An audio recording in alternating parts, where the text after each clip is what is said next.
होली और होलिका दहन की कथा, इसके इतिहास और मुहूर्त, इसको जानना सभी के लिए बहुत ज़रूरी है। तो अंत तक ध्यान से सुने। प्राचीन पर्वों की यही सुंदरता है कि इनके पीछे छुपे पौराणिक राज हमें आकर्षित करते हैं।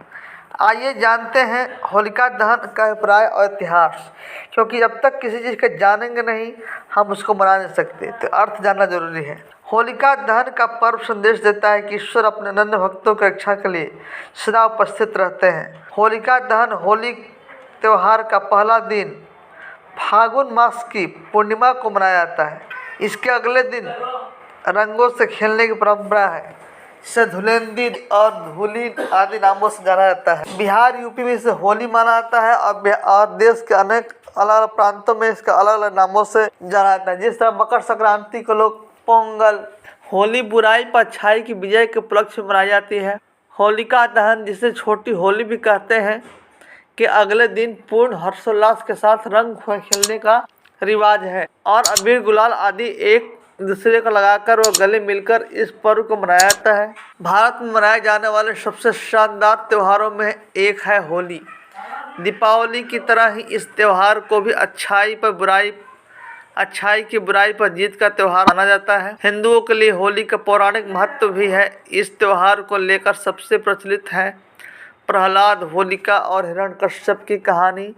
लेकिन होली की केवल यही नहीं बल्कि और भी कई कहानियां प्रचलित है। वैष्णव परंपरा में होली को होलिका प्रहलाद की कहानी का प्रतीकात्मक सूत्र मानते हैं। होलिका दहन का शास्त्रों के अनुसार नियम फाल्गुन शुक्ल अष्टमी से फाल्गुन पूर्णिमा तक होलाष्टक माना जाता है, जिससे शुभ कार्य वर्जित रहते हैं। पूर्णिमा के दिन होलिका दहन किया जाता है। इसके लिए मुख्यतः 2 नियम ध्यान रखने चाहिए। पहला, उस दिन भद्रा न हो। भद्रा का दूसरा नाम वृष्टिकरण भी है, जो कि 11 कारणों में से एक है। एक करण तिथि के आधे भाग के बराबर होता है। दूसरी बात, पूर्णिमा प्रदोष काल व्यापनी होनी चाहिए। सरल शब्दों में कहें तो उस दिन सूर्यास्त के बाद के 3 मुहूर्तों में पूर्णिमा तिथि होनी चाहिए। होलिका दहन का शुभ मुहूर्त 6:20 से 8:49 तक होता है। होलिका दहन की पौराणिक कथा। पुराणों के अनुसार दानवराज हिरण्यकश्यप ने जब देखा कि उसका पुत्र प्रहलाद सिवाय विष्णु भगवान के किसी अन्य को नहीं भजता, तो वह क्रुद्ध होकर उठा और अंततः उसने अपनी बहन होलिका को आदेश दिया कि वह प्रहलाद को गोद में लेकर अग्नि में बैठ जाए, क्योंकि होलिका को वरदान प्राप्त था कि उसे अग्नि नुकसान नहीं पहुंचा सकती थी। किंतु हुआ इसके ठीक विपरीत। होलिका जलकर भस्म हो गई और भक्त प्रहलाद को कुछ भी नहीं हुआ। इसी घटना की याद में इस दिन का दहन का विधान है।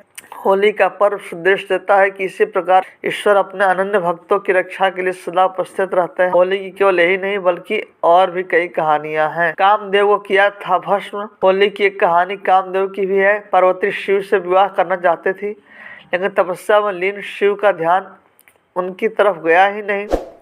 ऐसे में प्रेम के देवता कामदेव आगे आए और उन्होंने शिव पर पुष्प मार चला दिया। तपस्या भंग होने से शिव को इतना गुस्सा आया कि उन्होंने अपनी तीसरी आंख खोल दी और उन्होंने क्रोध की अग्नि में कामदेव भस्म हो गए।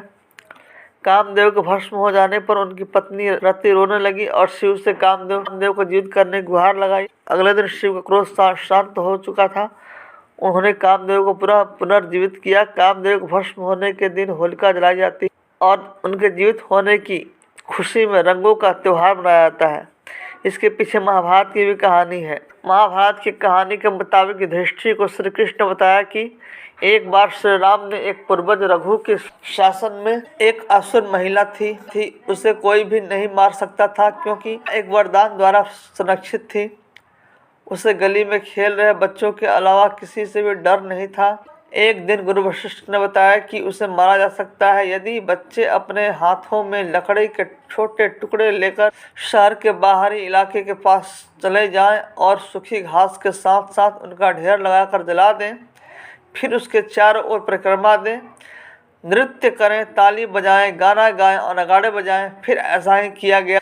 इस दिन को एक उत्सव के रूप में मनाया जाता है, जो बुराई पर एक मासूम दिल की जीत का प्रतीक है। श्री कृष्ण और पूतना की कहानी। दोस्तों, इसका अनेकों कहानी है, तो प्लीज़ पूरा ध्यान से कहानी को समझें। शायद आप लोगों को बहुत सारी कहानी नहीं पता होगी। होली का श्री कृष्ण से गहरा रिश्ता है।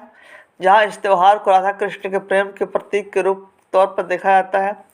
वहीं पौराणिक कथा के अनुसार जब कंस को श्री कृष्ण के गोकुल में होने का पता चला तो उसने पूतना नामक राक्षसी को गोकुल में जन्म लेने वाले हर बच्चे को मारने के लिए भेजा। अपना स्तनपान के बहाने शिशुओं को विषपान कराना था, लेकिन कृष्ण उनकी सच्चाई को समझ गए। उन्होंने दुग्धपान करते हुए समय ही पूतना का वध कर दिया। कहा जाता है कि तभी से होली पर्व मनाने की मान्यता शुरू हुई। होलिका दहन का इतिहास। विंध्य पर्वतों के निकट स्थित रामगढ़ में मिले एक ईसा से 300 वर्ष पुराने अभिलेख में भी इसका उल्लेख मिलता है। कुछ लोग मानते हैं कि इसी दिन भगवान श्री कृष्ण ने पूतना नामक राक्षसी का वध किया था। इसी खुशी में गोपियों ने उनके साथ होली खेली थी। आशा करता हूँ आप सभी की कहानी काफ़ी अच्छी लगी होगी। तो प्लीज़ बेहतरीन कहानी के लिए लाइक कर दें, शेयर कर दें और चैनल सब्सक्राइब करके ऑल बटन दबा दें और प्लीज़ को शेयर करें ताकि सभी को पता चले। Thanks for watching. मिलते हैं नेक्स्ट कहानी के साथ।